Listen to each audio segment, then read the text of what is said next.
Welcome to the MeltDown. We're talking the business of sports with host Vince Thompson, the president, founder, and CEO of Melt, one of the leading sports marketing companies in the country. Welcome back to the MeltDown. I'm Vince Thompson, founder, chairman, CEO of Melt, one of the nation's largest sports marketing agencies. And we're been on a roll. As you see, the last week, MeltDown, the Big Ten, Commissioner Kevin Warren definitely laid a big egg. And that egg is continuing to hatch.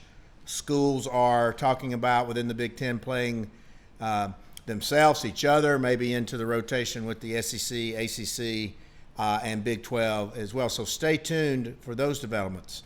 Also, the book, Build Brand You, my book coming out this fall about personal branding as a college student, if you're distressed and unemployed in the marketplace, as well as student athletes as we move into the NIL area.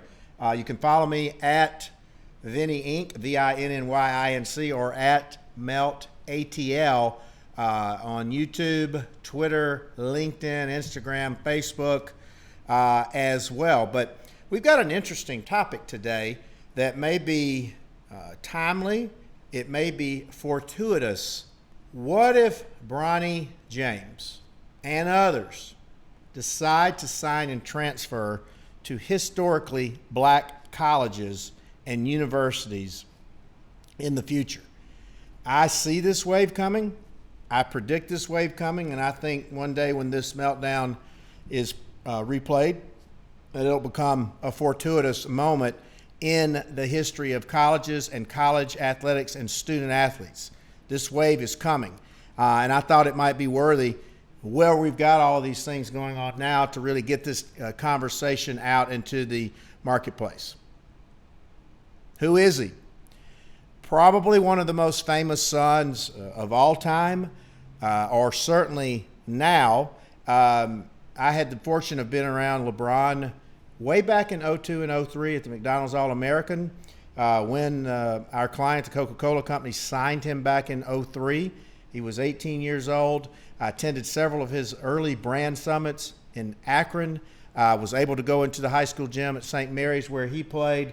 And I will tell you that even at 18, from a business perspective, LeBron James possessed a knowledge and a skill and a foresight far ahead of his time. And that struck me even when I would be sitting in those classrooms and he's addressing all of these great executives from Coca-Cola, Nike, Marquis Jet, and all the ones that he would summon into the campus of Akron University.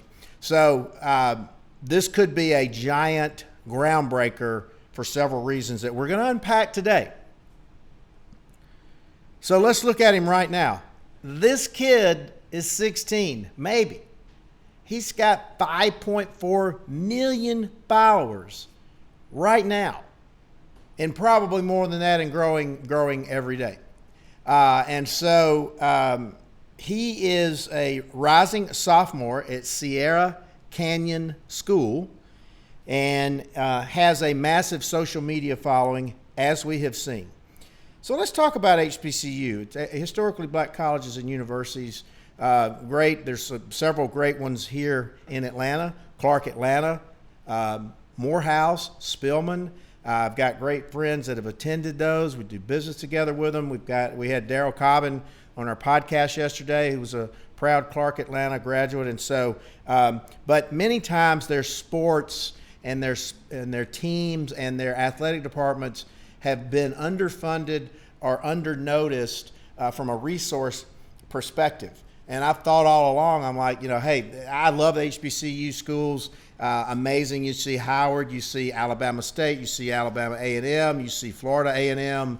As I said, you see Howard, where Cam Newton's brother had played before we lured him back to Auburn in a reverse. But let's talk about some of the great athletes that have come from HBCU schools. We forget this. This was not this far ago that some of the great ones came from these schools. Walter Sweetness Payton came from an HBCU school, amazing, greatest running back, greatest heart, or top 5 of all time. His attendance and playing at HBCU did not alter a Hall of Fame career. Jerry Rice, when he was picked in the first round, that pick was universally panned because his playing at an HBCU school. But obviously you see how that worked out. Super Bowls, an amazing Hall of Fame career as well. We have Doug Williams, Washington Redskins quarterback, Super Bowl MVP, played for the great one of all time, Coach Eddie Robinson at Grambling, who turned out tens of dozens of hundreds, maybe thousands of NFL and NFL Hall of Fame players. I had the honor and privilege to meet Coach Robinson one time when I lived in Birmingham and worked for Health South. And, short of meeting maybe Muhammad Ali and a couple others, it was one of my, and Congressman John Lewis, to shake that hand and sit in his presence was amazing. To say they don't make them much like him anymore, they don't. So a great man, Coach Robinson. But why would Bronny do this? Right now, the NCAA and their authority and their structure and their governance of college athletics has never been more under siege and under challenge. Why? Because is it leadership? Is it heavy-handed enforcement? Is it the fact that they're somewhat tone deaf to the needs of current student athletes based on NIL and social media? Maybe. Maybe it's just an outdated business model. Maybe it's an outdated organization, and maybe it is time for the NCAA or the governing bodies of college athletics to really shed their skin and move to another level. As we've talked a lot about, the Big Ten and the Pac-12 have put not just football players, thousands of student athletes' careers in jeopardy, and they could transfer out immediately if they wanted to, because the parents are demanding answers now. And even some of the Big Ten schools are just talking about, as I said, playing within themselves or maybe against the SEC, ACC, and Big 12. So if 6 months ago, if we'd been contemplating these scenarios, there's no way we would have contemplated this. And the players have really finally recognized the most important thing. They're the product. They're the content. They're the value that pushes billions of dollars into these universities, into these television networks, into these cables, into these athletic departments, and goodness knows where else. I've said for a long time, since I stepped foot on the campus of Auburn University in 1980 and started working with and getting to know a lot of student athletes, this was going to happen one day. It's taken 40 years, but that time is here. Look at the revolt that Trevor Lawrence and Justin Fields just led with "We are united, we want to play." So I get they get great scholarships, and I get their amateurs and their student athletes, and I get all of that. But the disparity and the gap and the inequity of the revenues and who's making the money and who's not in this business, and we are not even talking about the 99% that don't go to the professional leagues as well. So what else can we do for them through this athlete unification and revolt? And again, study, name, image, and likeness, we call it NIL, is going to shift the paradigm even further in 21 when it's passed either federally or legislatively or by the states or whatever it is. This is long overdue. I think they should waive it right now and let them play it. I'm being told that there's a million reasons why they can't, but I still don't quite get why they can't right now. It really wouldn't hurt anything, particularly if they did a revenue share with the university, with the athletic department, and with the kids, and then put some of that money back into an escrow account that would help cover family expenses and health care and travel and all the things that these kids and families should have been receiving anyway. So watch for NIL.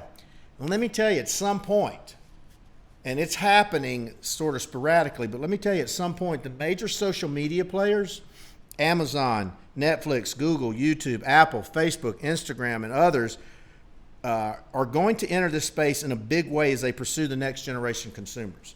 Apple's the first $2 trillion company. They're sitting on tens of billions of dollars of dry powder. Google, Facebook. I'm telling you, this freight train is coming, and it's coming fast. Not to mention LeBron and other major athletes who make tens of millions of dollars a year have their own platform. LeBron has Uninterrupted, the Players Tribune, and he's also got a lot of other partners he's in business with through his entertainment conglomerates, and Tom Brady and the Gronk starting the channels and all of these major things. There's nothing that's going to stop this at some point once everybody sort of recognizes how this could shift. So what does this all mean? At some point, the major guys, many of whom LeBron's in business with, or they cover him, and I'm using LeBron as a talking point. Obviously, there's thousands of athletes that could do this. Disney, ABC, ESPN, Fox, NBC Universal, CBS Viacom, AT&T, Time Warner. Everybody's going to be searching for eyeballs, right? And not necessarily in a television environment, but in a second screen or multi-platform or wireless or handheld device. Major sponsors will always follow the eyeballs. That's all what we're looking for. Our clients are always looking for the eyeballs. Right now, LeBron is sponsored by Nike, Coca-Cola, Beats by Dre, and goodness knows tons of others that I don't even know or follow right now. HBCU and their alumni are known for being fiercely loyal to their institution. And they have these massive fall events, their classic games, Bayou City Classic, Magic City Classic, and all of those major classics. And if you've ever attended, I've worked them, activated, I got a ton of friends on them. It's a massive, massive gathering. And so even to harness the alumni or the supporters of these schools as well. And major companies and major corporations across the country have set aside millions and tens of millions and billions of dollars for civil and social justice programs, which then could be rededicated into academic and athletic marketing pursuits within the athletic departments and curriculums, which would then, and this is a subject I'm very passionate about, would allow us to develop curriculums and develop a feeder and develop talent and develop a pipeline of talent into all of the sports marketing departments and athletic departments, and also companies and agencies like my own to continue to grow that diverse talent roster. Because it's not like a desire that we don't want to hire them. We just want to be able to find them and help train them so we could really, really impact the next generation of hires and employees. If we ladder this back, at some point, this is going to force or forge a massive new realignment of college sports. I know we talk about the NCAA, and I think we talk about the Power Five, and I know we talk about what does this all mean? But Bronny James, you heard it here first, and LeBron James and King James and others could really, really force a new hand and a new day in college athletics and for HBCU schools. I'm Vince Thompson with the Meltdown, and we look forward to hearing your thoughts and seeing you next week. Follow us on Twitter and Instagram at MeltATL, and follow Vince at Vinny Inc. and on LinkedIn as Vince Thompson.